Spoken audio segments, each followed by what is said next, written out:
This video is brought to you by patreon.com/worsttake. Get access to exclusive live streams and Discord servers, on-screen shoutouts, and early access to some videos when you join now. Help make sure that we can continue to make content like this by supporting the Patreon. Links are in the description down below.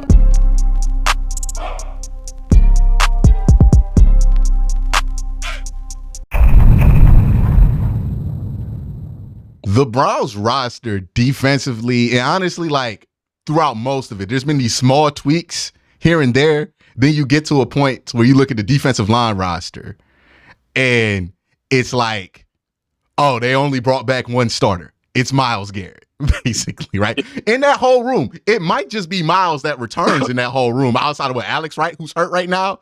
Like, yeah. Unless Jordan Elliott ended up winning that D tackle spot, which I don't know about that. And Maurice Hurst looked decent. He looked decent out there. Mo Hurst gonna do his thing this season.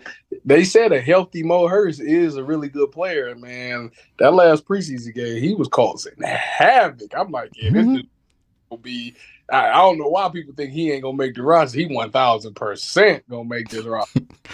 And then you look at the secondary, which is, I think, very interesting. You got those three corners and Martin Emerson, Greg Newsome, and Denzel Ward. You also have, Juan Thornhill, Grant Delpit. It's been interesting in camp because they haven't been playing any of them at like a true position. They've been kind of rotating them around. Yeah. How do you, when you have that much talent in the secondary, but you also want to like focus on getting pressure, how do you make sure you utilize all of these DBs and get them on the field? Well, I mean, obviously the nickel package gets them all on the field, but I think that you don't want to handicap these guys and just coverage all the time, even though they're all really great at man-to-man coverage, and I think that kind of got away from them last year. They kind of went a little soft zone at times and kind of made them play soft. But now that these guys will be pressing in your face, I think that's where every last one of our corners thrive at. So I think that will be great. But I wouldn't be shocked. Jim Schwartz don't usually blitz, but I wouldn't be shocked if he dials it up, because in this preseason, if you've been paying attention, he's been sending some of these nickels on these blitzes and they've been getting home. So I think if that's the case, G News seems like a guy who wants to blitz and who can get home. You got to utilize these guys. You can't come out there every play and let everybody just know that we're going to be in man-to-man or cover three. You got to throw some wrinkles in there, especially to help. If you got a D-line that's already causing havoc, you send another one on a blitz, now somebody can't be doubled because now the lineman got to shift off. Like if G-Nu come off the edge, that tackle got to come out there and get him. So Myles Garrett's going one-on-one with a guard or something like that. And that's what you want to do. You want to create these matchups that allows you to win. So I think that's the thing that the secondary brings, is that they have the ability to blitz and play man-to-man, which I think Jim Schwartz is going to do. I ain't going to say he's going to do it all the time, but I think that's a nice little curveball to throw in that can hit home. Yeah, one of the players I think is most interesting, or at least intriguing here, is Grant Delpit, right? Because we've been flip-flopping on where Grant should play or what Grant's going to be good at ever since he came out the draft, because he came out, people felt like he was everything but a box safety, right? Somebody who would have to play free away from contact. But then he kind of gets forced into that position last year, and he had, 18 run stops, led the team in the last half of the season, and run stops from the safety position.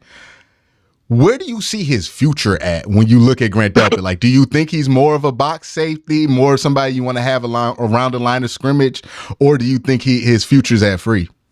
No, I think he's more of a box safety for sure. I think Juan Thornhill is the free. He's the post safety for years to come. Even though in these preseason, against the Commanders, he did a good job coming up and making a nice little tackle, open field tackle and stuff like that. But I think Delpit is the box safety for sure, because I don't think he can make as many plays in the post as Juan Thornhill can. It's a mentality being a post safety, to know that, they don't need me. I can't be nosy. See, once you play around in that box a little bit and you close to the ball, you want that action more because you want to make plays. A true post safety, you can't be thinking like, I got to make this dig, I got to break up this dig route, or I got to break up this over or something like that, because then you get too nosy and you open up things and now you have miscommunications. And the worst thing that happened last year, is me thinking that if I'm playing corner and they run a post route and we in cover one, I'm like, if they run a post route, my dude is in the post, so I ain't worried about it. We're going to essentially double team this. but they throw it and you look at that post and see nobody there, that's the worst feeling in the world. Because it's like, dude, what are you doing, right? So to be a true post safety, you got to know, like, I'm going to stay back. And like I say, Dale Pitt, he's been too much in that box, been around that action. I don't think he can make the transition to think like they don't need me until they need me. Plus, I think that he's the best on the coverage side because he had to guard tight ends. And if you think about Jim Schwartz's defense, Malcolm Jenkins was that guy. He's essentially has to be like a Malcolm Jenkins of his defense. This guy I think he won the Thorpe in college, right? So given to the best. So he knows how to cover stuff. It's going to be times where he's going to have to cover tight ends, cover running backs, cover slot receivers, maybe. And I think that out of him and Juan Thornhill, I think he actually does a better job of doing that. So I think it's a big year for him. It's a contract year for him. So if anything, he should want all of the responsibilities that I just mentioned. So he can, time to cash out, he can hit that for a bigger bag, which is what I think he's planning on doing. You mentioned when there's that miscommunication with the post safety. That is always funny when it happens for like a touchdown because like those two players don't wait for that conference on the sideline. Like you always see them in the front pylon discussing what went down. It falls up. Like, what happened? I tell you what, out of everything in football, I think that is the number one pet peeve for me. Like when I see somebody running down the field by themselves on a route, it blows my mind because it's like, dude, we've been running this defense from the day we got here, and we should be able to get on the field, talk it out to each other, see the routes, and then the thing is, in practice, you get a whole plethora of routes that they give you. So like, not like you get into the game and you blind to what they gonna run. Like it's not like, oh, I didn't know they was gonna run this. That's not the case. They literally, like if it's a bunch, if it's a stack, they give you all the routes they run out of stack. They give you all the routes they run out of bunch. They give you all of these route concepts that you're going to see. And when you get to the game, you should know, like, you can look at one receiver and tell what the other one's going to run. So you should know how to play. And you work with the same group of guys so y'all are able to talk about it in practice, talk about who you going to take, how it's going to play out. So when you get in the game and you blow it, it pisses me off because it's like, you've been all week talking about this and y'all get in the game and blow it. So that's why I don't really like blown coverages at all. No, I would imagine it would be a pet peeve. And let's talk about it from the offense's perspective with Elijah Moore, Amari Cooper, DPJ. A lot of talk about how the Browns are going to try to use these guys during the regular season.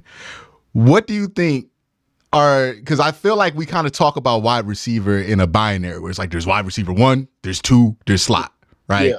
And then we kind of only talk about them as if they exist only in that. But a lot of times, teams like to use wide receivers as pairs or they try to put them on the same side of the field. Sometimes I think they're going to use them in a lot of different spots, or they're going to use them to play off of Amari Cooper or to kind of put a safety in a bad position where they have to choose high or low with those two guys. Yeah. Like, when I look at Elijah Moore, I think he is their X factor on this season. You know what you're gonna get with Amari Cooper. You know what you're gonna get from a DPJ, but you don't know what you're gonna get from Elijah Moore because he does everything really well. To the point where he's probably the fastest one they got. He runs really good routes. You can give him the ball out the backfield in his hands and he can make plays. You could throw him. He's the only one that I believe you could throw like a now screen and he can make something happen. So it's so many different ways that they're going to utilize him. And he really might become a key to a point where guys start putting their attention on him when he's on the field. Like if I'm going against the Browns, not early on, like right out the jump. Like if I'm Cincinnati, the number one thing we're thinking about is Amari Cooper from a passing game standpoint. But as the season progresses and as they see how the Browns are utilizing Elijah Moore with him, lining up in the backfield or him catching screens or him running double moves or him being on the gadget plays, like stuff like that, then you start honing in on him as a defensive coordinator. When he's in the game, you're on high alert. This is what you're looking for because this is what they're utilizing him for. And I think what that is going to do is now open up things for DPJ or Amari Cooper because defenses are, as a player, it's like Elijah Moore is right there. I need to be wary of where he lines up because usually when he lines up in this is what he's running. And then we in this defense, so that might give us a problem. So now I'm thinking that. But now I forgot that Amari Cooper is over there one-on-one. So now it's like Amari can eat or DPJ can eat because they're not thinking about me. And I think that's what Elijah Moore brings to this offense, which is good because people are like, well, why didn't it work with him in the Jets? Well, I think the Jets kind of forgot about him. You know, they got Garrett Wilson, and Garrett Wilson started to emerge that he wasn't getting targets anymore. You know, you go back and you look at some of them routes, he probably was open, but Zach Wilson didn't look at him anymore because he thought, I'm going to just look for Garrett Wilson. So I think the Browns are doing a good job of keeping him engaged, keeping him involved by giving him handoffs, by giving him screens, you know, by giving him these short routes and stuff like that. So he'll be satisfied and he won't go, you know, away from the team. Yeah, and it's like with wide receivers, sometimes they're running a route to put somebody else in conflict, to open up somebody else, right? And it's like, we will judge and be like, oh, well, he was out there playing, but it's like, no, sometimes he was playing to kind of free up Garrett Wilson or something like that, or in the spot to like spotlight somebody else. Think about it like this. If him and Amari Cooper's on the same side, and let's say it's, I don't know, if it's cover 2 or cover 3, whatever it might be, and he was just to run somebody off, like he run them off, like now Amari Cooper can finally eat on the short side, run a route, and not have to worry about somebody standing there because Elijah Moore took him out the route because they got to respect him. Yeah, there's a lot of interesting things that they can do with that wide receiver core, especially now that they have like that diversity of attack there. From how do you manage your expectations based on what you see in camp? Because you know, you've been through the camps before. So it's like, do you have a good idea of like, okay, when they're doing this kind of work, this is how you can tell that this quarterback's actually eating, or if it's just like stuff that's designed, or maybe they're going to look good or have a high chance of looking good in this kind of sets. So when I look at practice, I look at it from the standpoint of, I always look at from a defensive standpoint, that I'll go to the quarterback. So when the ball is snapped, like when you're watching a preseason game, when the ball is snapped, you got to be able to identify what the coverage is, okay? And when you identify the coverage, if it's cover 2, then you know a quarterback should usually work the middle. If it's cover 3 or cover 1, usually they should work the outside because that's a one-on-one. So for me, I look at to identify what the coverage is, and then I see where the quarterback is throwing the ball at as he's going through his route progressions. Did he recognize what the coverage was? Okay, cool. He did. Did he know where to go with the ball? Did he go through his progressions? All right, 1 is, since they in cover 2, my 1 is this. All right, 1 is covered. I'm going to go to 2. All right, 2 is covered. Now I'm going to just throw the check down. Like, that's what you want to see because that carries on. You can't necessarily look at he made this throw. Like, for example, DTR made that throw to Austin Watkins on the sideline, and he caught it. He didn't score, but he caught it. It was like he just ripped it in. And to me, it was impressive to see DTR's arm and stuff, but I wasn't impressed with it as much because it's like, if that's Darius Slay at corner, that's a pick. Like, like you got to think about that. Like, so you got to think about the competition that these wide receivers going to. Like, they're not gonna always beat some of the best corners because some of these corners is really good. So you got to judge it in camp. You got to be able to know if the quarterback is making the right reads and throwing to the right spot. That's what you look at. Are there times where you'll be in camp and the fan base will be high on the quarterback, but at practice you guys are like, nah, yeah, everybody kind of like it. Absolutely, all the time. That happens all the time. It'd be like, hey, first of all, you don't really hear a lot of the outside noise unless you see it like on your Twitter or something like that. But for the most part, people don't really pay attention. Like when I'm in the league, I don't listen to fans radio and stuff like that. Like I might, if I don't see it on like my Twitter timeline or my Instagram timeline, I really don't know about it. So I really don't know who's getting the hype. I can just go off of what I see in practice. And then when you go in the game, you know, maybe somebody make a good play in the game, but it's like if I ain't seen that in practice, sometimes the player should already know, like, I seen that he did that type of stuff in practice. I already knew what he could do. Or vice versa. He never did this in practice, and it's shocking that he do it in the game. Then I start thinking, like, well, who was he going against? Because he ain't never did me like that. So who is he going against? So that's the type of way players think. You ever hear Ryan Clark talk about Eli Manning? No, what'd he say? So he was like, look, man, it's different. When we would play Tom, when we would play Peyton, it'd be like, all right, you got to be real disciplined. You got to do this. You got to make sure you stay here. We real serious. When we played Eli Manning, it wasn't like that. It was like, hey man, he gonna throw you one. You just got to make sure you catch it. I'm telling you, that's real right there. That's real. It is like to the outside, everybody's like, well, this is a Hall of Fame quarterback. It is like, but it might come off differently. And I think it's always funny when like DBs get out there and talk about which quarterbacks they like, which ones they don't. Yeah. Like I think Jalen Ramsey a couple years ago was like real candid. He said everybody was trash. He said trash. And he was talking about some good quarterbacks. Like, oh, he trash. He not really like that. I was like, man, hey, he know though. He know. Well, it's like you can tell which player, like Lamar Jackson, everybody knows that they like focus in on that week because you can tell every defensive player is like, hey man, you really good after they tackle Lamar Jackson. Gotta be, he requires a lot of attention. Mm-hmm. So it's like you can always tell how certain attitudes are with players versus some of these quarterbacks who are like, okay, there's a real high opinion of this guy. Or some of these guys are like, they feel like he's getting more lucky than not. Like, yeah, for sure. But it's going to be interesting. What have you seen from Deshaun so far? How are you feeling? Like, if you had to rate how confident you are that he could get back to being one of the better quarterbacks on the league out of 10, out of what you've seen, how confident would you be? From what I've seen lately from him, I'd definitely say like an 8.5, 8.5, 9, because the thing that he was lacking last year was that it was mental for him. Like everybody think it was the rust over 700 days.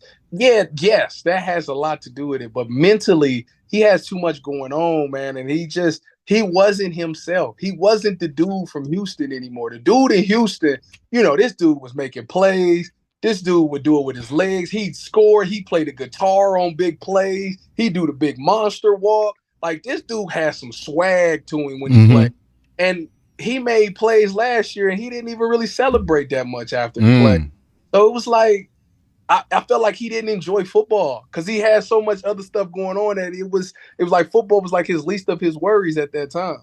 His whole life was upside down at that moment. I think now that there's some clarity there, now when you see him, he talking more trash at practice. He doing swaggy dances. He doing dance moves. He just talk confidently. So I'm like, okay, this dude is back. Like, you can see that he back. And everybody talk about it. Like, you talk to any player, they be like, oh, number 4 like that. 4 like that. And people want to play with 4. So it's like, all right, so he's back.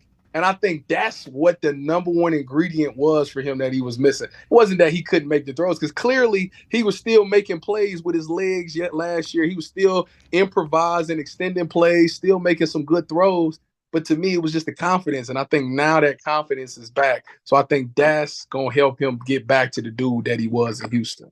Yeah, like I just wanted to see him be more comfortable because he just didn't look comfortable at any point last year. Like there were pockets where he found some comfort, but it also felt like it took a lot more for him to feel like he was in a zone, right? Like he was trying to remember what it felt like to be in that zone, to lock in.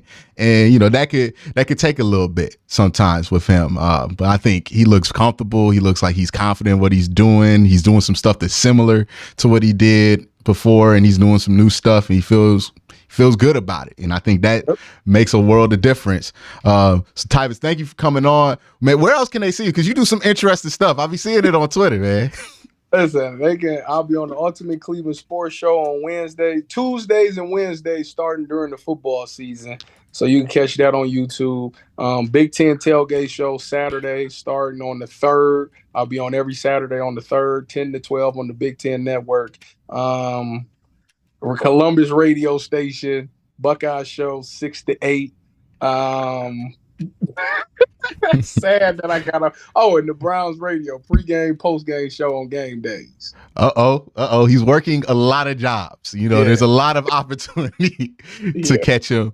And you also do, I've seen it on Twitter where you do where you compete with some of the current Ohio State athletes. Yeah, that's see, we did season 1 of Tyvis tries. I got to get ready to shoot season 2, when I go up against all these Ohio State athletes. I'm trying to beat them in their sport. And I'm like 0 for 8. I got to get a dub on somebody. I'm gonna keep going until I beat somebody. So we'll see what sports they got lined up for me. Probably lacrosse, volleyball, stuff like that. Stuff that I ain't tried yet. So I'm trying to hit them all. It's different when you play somebody who's been specializing at that Man, sport for a long it. time. You I'm think, like, I'm athletic, I could do this, and then you play somebody who doesn't, you're like, oh, they know tricks. yeah, I was sitting there like, I see why you scholarship. First time I saw my homeboy run track, I was like thinking it's gonna be like high school. I'm like, oh no, he here on a scholarship. This is different. It's different out here. I respect for all Ohio State athletes now. They like that. They be floating on air when they move it. Everything look easy. You feel unathletic, like trying to be with them. It is different out there. So it's a fun series to always see. But thank you, Tyvis, for being on. Appreciate you for taking the time out. Y'all have a great day. Have an even better night.